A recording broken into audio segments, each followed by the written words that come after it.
Welcome to Spinning Back Clique, each week here at MMA Junkie. We take a spin through the biggest headlines in the sport. This week, Goes joins us from MMA Junkie Radio along with Danny Segura and Mike Bond. So let's just get going. And guys, where else could we start this week other than Jake Paul, who released his Dana White diss track over the weekend, complete with a few celebrity MMA cameos and a really, really bad Conor McGregor impressionist in there. Now, guys, it's clear Jake is going to keep on this topic, at least for now, but what do we think is really happening here? I mean, is this Jake, is he going to end up being a real catalyst for change in fighter pay? Or is this just kind of like the best way for him to remain in the spotlight right now and kind of fuel his own career while pretending like he's helping others? What's really happening here? And is this making progress? I don't know what to make of it all. Let's put 4 minutes on the clock. Break it down, Goes. I think this all got very personal for Jake Paul. Trust me, I think everything he does, at the end of the day, he wants to do it for himself to better his product. And I get that. But along the way, I think he's discovered that poking the bear. He's just kind of realized that his voice is starting to bring some more eyes to certain topics that the UFC don't like to talk about. And I think he likes to poke Dana White with that. So Dana White's getting upset. And, it's weird because Jake Paul has almost made himself bulletproof at this point. The more he wins, the bigger his mouth is going to get. But I think he's kind of transcended in this little feud with Dana White where they're at the point where even if he loses, he kind of has that backup plan. That's what I mean by him being bulletproof. He can just carry on this fight, and along the way, he may not be the fire, but he could be that spark. And you see what's going on with guys like Francis Ngannou and Henry Cejudo. They're starting to speak up. And I think it really is causing some headaches for Dana White. So, yeah, I mean, I get it. It's corny. It's somewhat funny. Like you said, John, that was the world's worst impersonation. But I really think that this kid could maybe be a little bit of a spark, but I wouldn't say he's the flame. Yeah, that's what I'm curious about, right? Because you mentioned the timing of everything that's going on. Like, I don't think he's going to be out here heading up a fighters union, but it just happened to be that maybe he's talking about the right thing at the right time and he gets a lot of eyeballs and maybe it helps. I don't know, or if he even cares. I mean, talking about Dana doing cocaine isn't going to help fighter pay. So I don't know. Danny, what do you think? Is this going to make something good happen or does it even matter? I think beyond awareness, I don't think it's going to have any more like a bigger impact than that. I think obviously Jake Paul is part of pop culture, right? He, even before he sort of joined the combat sports sphere, he was a very famous person and obviously had a lot of reach in pop culture. So besides just bringing awareness to people that this is an issue, fighter pay, I don't think there's going to be any major change. I think if he would have liked to do something more meaningful, he's been at it for years now, for like a couple of years now. So I think there would have been already something in the works. This is obviously something that boosts his profile. Mainly, I think he, up to some degree, he does care about fighter pay. I think most people that are just combat sports fans in general care about this thing. But I don't think enough to like actually like form a union or anything like that. So I think, we're seeing Francis Ngannou talk about fighter pay. A lot more high profile fighters talk about it than ever before. You add Jake, then I think just overall it creates more awareness, which is always good. But do I think something is going to stem from Jake Paul? No, I do not.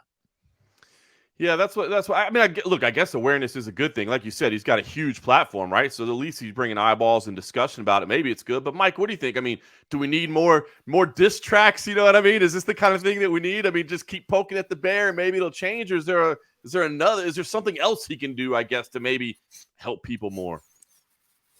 I mean, there's lots he could do. It's not like he's going to Washington and, helping with the lobbyists to get the Ali Act change and, teaming up with the MMA FA, who arguably is, the most legitimate path to creating change when we're talking about this fighter pay issue and unionization and things like that. But the avenue he's taking now doesn't necessarily hurt, in my opinion. Like, getting people talking about this and constantly, having it be in the headlines, a topic of conversation, is only good because you're creating awareness on all different levels, whether it's getting people kind of exposed to these issues for the first time or just further educating them on it. So I can't really point to it and say there's a lot of bad things. I mean, some of the, quote unquote, cringeworthy stuff, like the cocaine comments and the videos, like that, I could take or leave that. But the core and crux of what's going on here, I'm fine with it. And I hope it continues. And I hope ultimately it creates something. But yeah, I think if Jake Paul really, really, really wants to create change when it comes to fighter pay, I think there's other things he could do that maybe go further behind the scenes.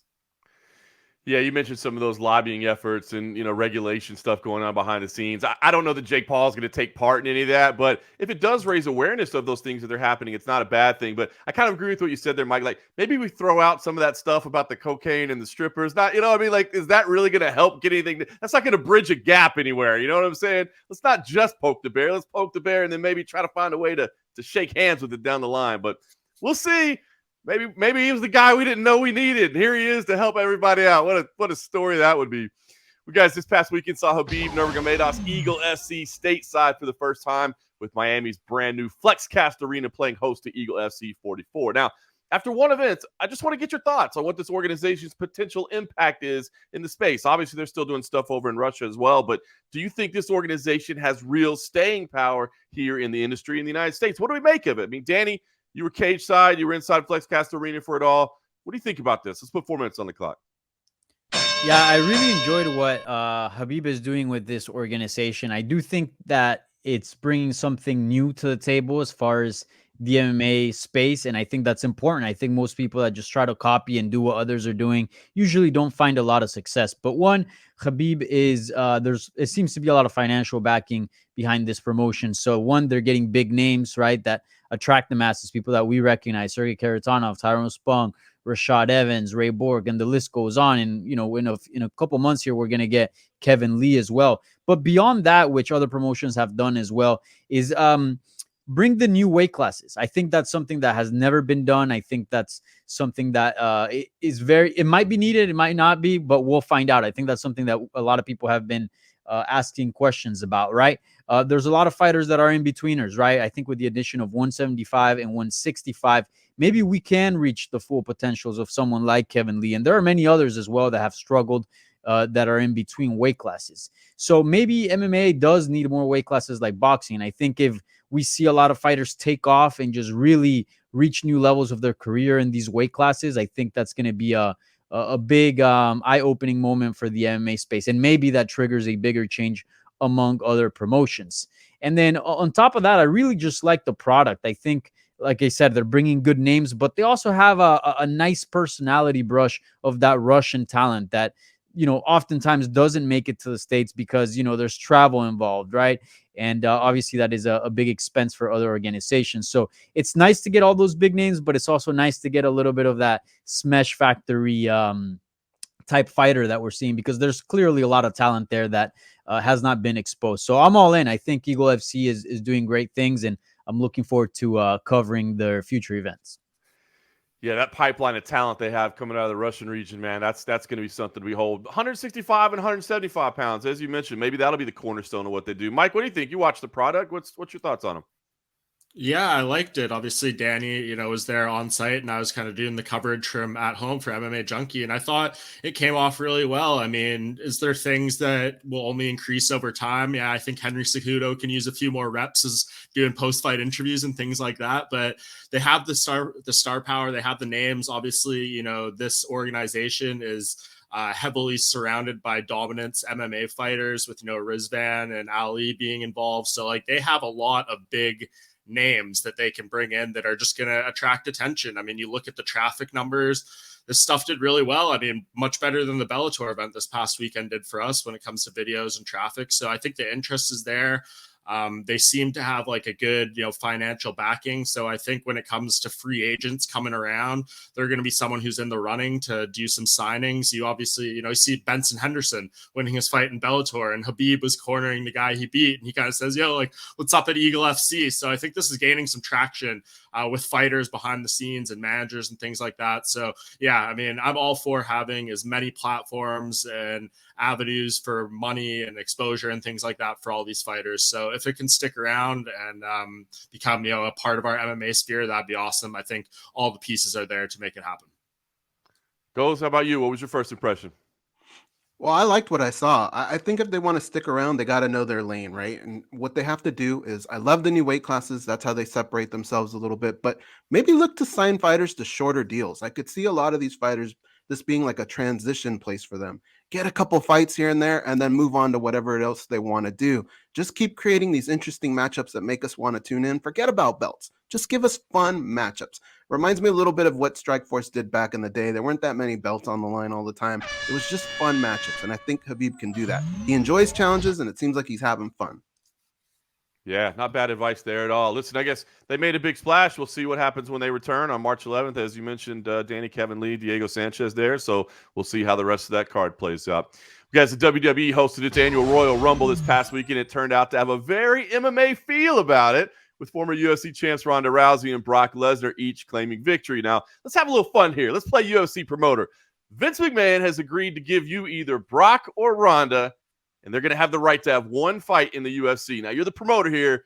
Which one do you take, and what fight do you make? Now, you're trying to make some cash. You're running a business, of course, but you can be selfish, too. You're a fan at heart, so you can just put on something you personally want to see. That's fine, too. You're the boss. So tell me, what do we do? Do we take Brock? Do we take Ronda? What type of matchup do we put him in? Let's get crazy here. Mike, 4 minutes on the clock. What do you do?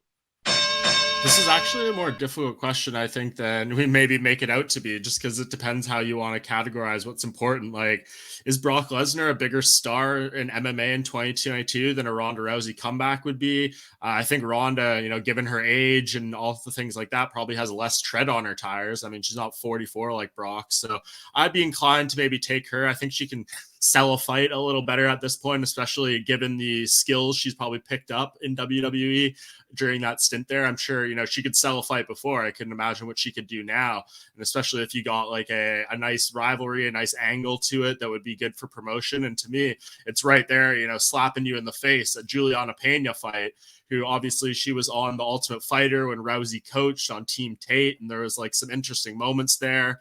I think, in terms of an actual matchup for Ronda Rousey, assuming that she has like the same skill set or hasn't, rapidly declined in terms of her fighting ability, I think a fight with Juliana Pena would actually be kind of interesting. Do I think she would be the favorite? Probably not, but I think if that fight hit the ground, she'd most certainly have a clear path to victory, and she does against anyone and could probably hang in there in the striking. So I would take Ronda Rousey back. I think if we're actually looking at what might be most realistic, I think this could maybe happen at some point in the future. Like, I wouldn't rule out Ronda coming back to MMA. When it comes to Brock Lesnar, I think, he's done the comebacks. There's been the issues. I think he's probably done. So I'm taking Ronda. I think there's more upside there, and I think there's maybe more appeal to her coming back right now. I'll be honest with you, that's the one that first occurred to me as well. I'm anxious to hear what everybody else has to say, though. Goes, what's your matchup? Well, I didn't tell you guys this, but my first day at the UFC didn't go so well. There was a long line at the chow. You can only get one massage a day. I didn't really like it. So I called Scott Coker and asked him for a job. And as my first duty with Bellator, I am going to have Fedor Emelianenko fight Brock Lesnar. That's a fight that's always kind of intrigued me. It's got that USA versus Russia. We're not really giving a young buck to Fedor Emelianenko, but at the same time, it's a challenge. And I know that he likes challenges. It's something that he'll train for. Both guys will be super motivated. You do it in Russia. Pride, right? Pride never dies. That's usually our fault. And you got Brock Lesnar as a former UFC champion, so you can even kind of spin that a little bit. You can regain. Remember, it's been a while since Brock Lesnar's been in MMA, so you can regain some of these new wrestling fans that you see all the time. You can bring them over to MMA for a little bit, and then come on. I know when Fedor walks out, you get chills, but music transcends everywhere. When you hear Enter Sandman come out, I don't care what country you're in, you're going to put your beer up in the air and you're going to go crazy. And the fight is actually kind of interesting. I don't know who wins that fight. So that's the fight I'm giving you guys. All right, he always kind of goes to think outside the box. Putting together that fight that we never got to see. I'm up for that. I can see that. Danny, how about you? What are you putting together?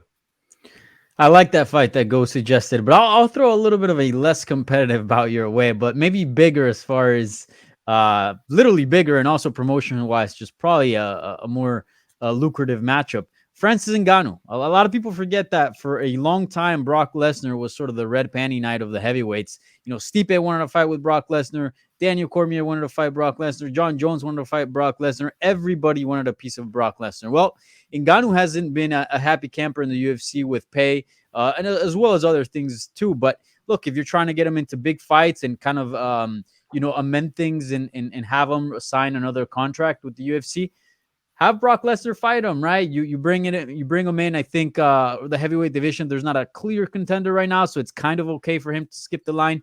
And it's obviously a big fight that would sell a lot. So I'll go Ngannou Lesnar for this one. I love it. Red panty night for the heavyweights. It would bring in some money. That might be a nice way to mend the fences, right? Like, hey, Francis, I know it's been tough. How about we bring you this 45-year-old dude that you're probably going to kick his ass? Would that make it better? He'll sell 1 million pay-per-view buys. Maybe that would kind of make some common ground there, but it would definitely sell some pay-per-views. Well, listen, as long as we're talking about that division, let's sort out the UFC's heavyweight division right now, right? We know Francis Ngannou is going to need surgery, and so that's going to take a little time. And that's even if he and the UFC can get a contract workout moving forward. So let me ask you, I mean, realistically, what's the move to make right now? I mean, is it time for them to make another interim title? I mean, as crazy as that may sound, do we need to wait and see what the results are? Maybe some of these upcoming bouts on the schedule already to see what we do. Do we need to wait until we know 100% what Francis Ngannou is going to do? Is he going to walk or is he going to stay? How do we sort this thing all out right now? What do we do? Let's put 4 minutes on the clock. Goes, get it started. Well, the strange thing about all this is, yeah, it almost does make sense right about now to do something like this, and it didn't make sense back when they actually did it. So I think because they've already done it once before, it's just going to create confusion. I mean, I don't think we need an interim belt right now. I think it would be a bad look. These belts get really confusing, even for hardcore fans. So I can't imagine what casual fans and reporters that pop in and try and report on the sport from time to time, what they're thinking. It just gets too confusing. You have Francis Ngannou. He's a clear-cut guy right now. He just beat who we thought was the second best guy. It's up to the UFC to sit down and figure this all out with him. There's got to be something that you have to bend a little bit, man. This is the baddest man on the planet, and you can't keep watering that down. You can't keep saying this is the baddest man on the planet, but when he's busy, this guy is, or this guy is. We can't do that, man. In boxing, it was always that heavyweight champ, and that guy was the king of the hill. You got to make Francis Ngannou feel like the king of the hill, and he's probably got to bend a little bit too. But I think if the UFC moves forward with an interim belt again, I think it's going to be more confusing. I think it's going to add fuel to the fire of how Francis Ngannou is being treated. It's just a bad look overall, guys. Yeah, that's what's tough, right? I feel like this kind of backfired on him a little bit. I mean, not that this was ever going to be smooth, but I mean, if there ever was a time that you needed an interim belt, maybe it is right now, but can you? I don't know. Danny, what do you think? Do you do an interim belt? What would you put together? Would you not? What's the move here? Yeah, it sounds weird to say that there needs to be an interim belt here because we know that the last interim belt at heavyweight, that was kind of like the first public disagreement that we saw between Ngannou and the UFC. But it actually kind of makes sense for this scenario and also promotion-wise, and I'll explain why. I mean, if Francis Ngannou, we know that he suffered a pretty bad knee injury and fought pretty badly injured. If he's going to be out for 6 to 8 months, because remember, he's got to get the surgery, he's got to rehab, recover, and then he's on to do a full camp for a fight. If he's going to be out for 6 months and the belt is not going to get defended, well, we've already seen the belt on ice for some time because it hasn't been too active with the whole Cormier and Stipe trilogy and then the Stipe and Ngannou fight. Yeah, make the interim belt. I think John Jones, Stipe Miocic would be an excellent fight. I don't think many people would argue against watching that, especially if there's a little bit of gold on the line. And also promotion-wise, look, if Ngannou is done with the UFC, what a way to like sort of smooth things into a new champion, right? It doesn't go, hey, now there's a vacant belt. We got to find 2 guys to fight for it. No, you have the interim champion, and then you kind of just say goodbye to Francis, right? And then you make that the undisputed. So that's if Francis doesn't sign. So I'm all for an interim belt in this scenario. Obviously, if Francis Ngannou is going to be out for a while, if it's going to be much shorter and he expects a quick turnaround, then no interim belt. Yeah, Stipe Miocic and John Jones will be a great fight that I don't think people complain about, even if they don't necessarily love interim belts. Mike, what say you? What's the move to make here?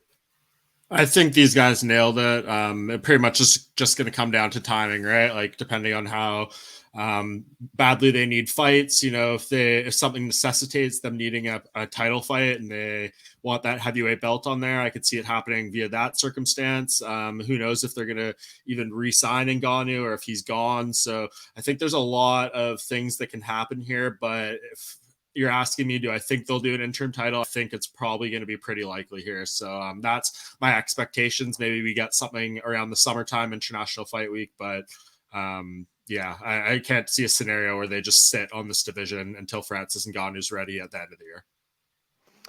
I hate to say it, but I think you're right about that. And I know there may be some pushback, but as you said, some of those matchups they could put together. If it was a Stipe Miocic and John Jones, I think fans probably would get over a little bit. And I do wonder if fans would be a little bit more understanding, as you guys mentioned as well. Francis has basically said, I'm bailing. So, I mean, can you blame the UFC at that point for saying, well, we got to keep the division moving? So I think an interim belt's probably going to happen. We'll see how it plays out. Well, guys, this weekend, it's UFC Fight Night 200 with Jack Hermansson versus Sean Strickland in the main event. The calendar is a little less crowded this weekend than it was last weekend. So that's the one event that I think is really going to be getting the most attention this weekend. So what is it that you're going to be watching? Is it a fight or storyline, or is it the main event? I mean, what most intrigue you about Saturday's card? Let's put 4 minutes on the clock. Danny, you tell us. I have to go with Sean Strickland in this one. And I know this is sort of the obvious pick, but it is the most interesting storyline in my opinion.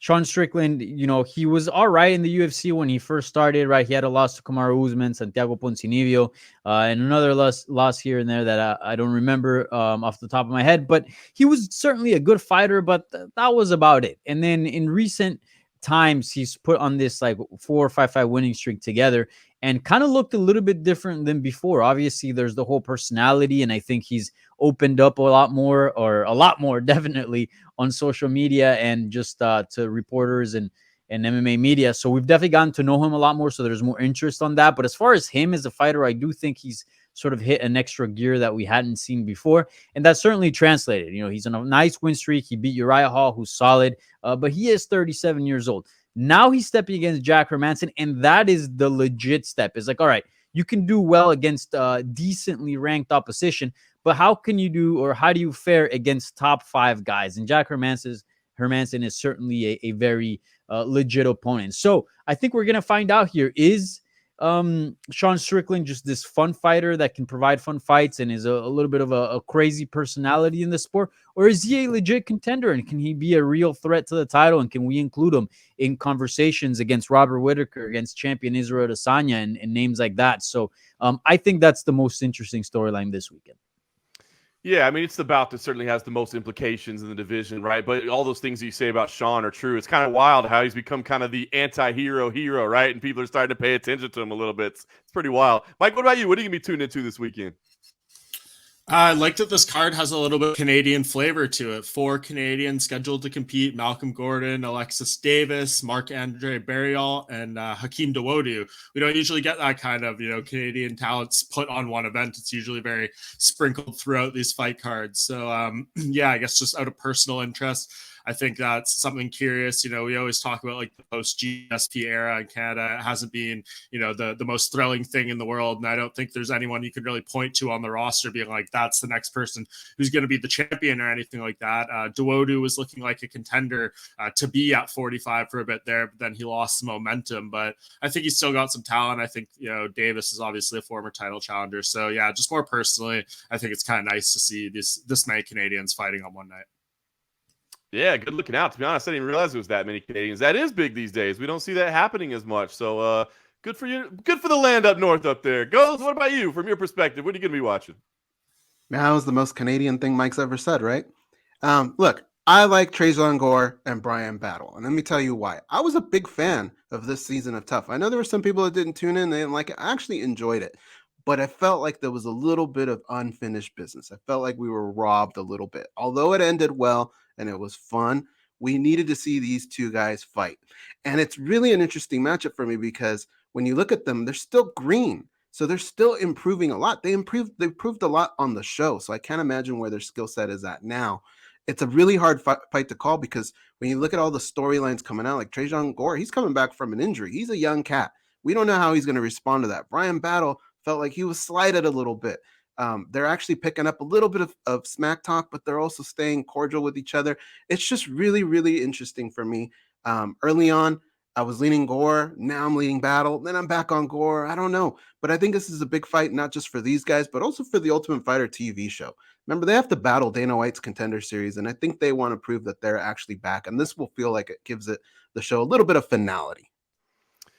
Yeah, that's not a bad look there. When those tournaments end that way with somebody else stepping in, it's like, okay, it's a great fight, but it's not really the final. So I'm with you on that one. As for me, Shavkat Rakhmonov is a guy that I've had my eyes on. He looks like he's the real deal. I want to see if he can deliver once again. So that's a name I'll circle on the card that I'm definitely interested in watching this weekend as well, outside of what looks to be a pretty fantastic and meaningful main event. So that's this weekend. Of course, not a hugely busy weekend on the calendar, but plenty of things will happen. Maybe Dana White will drop a diss track on Jake Paul. We can cover that. Whatever happens, we'll talk about it all on Spinning Back Clique.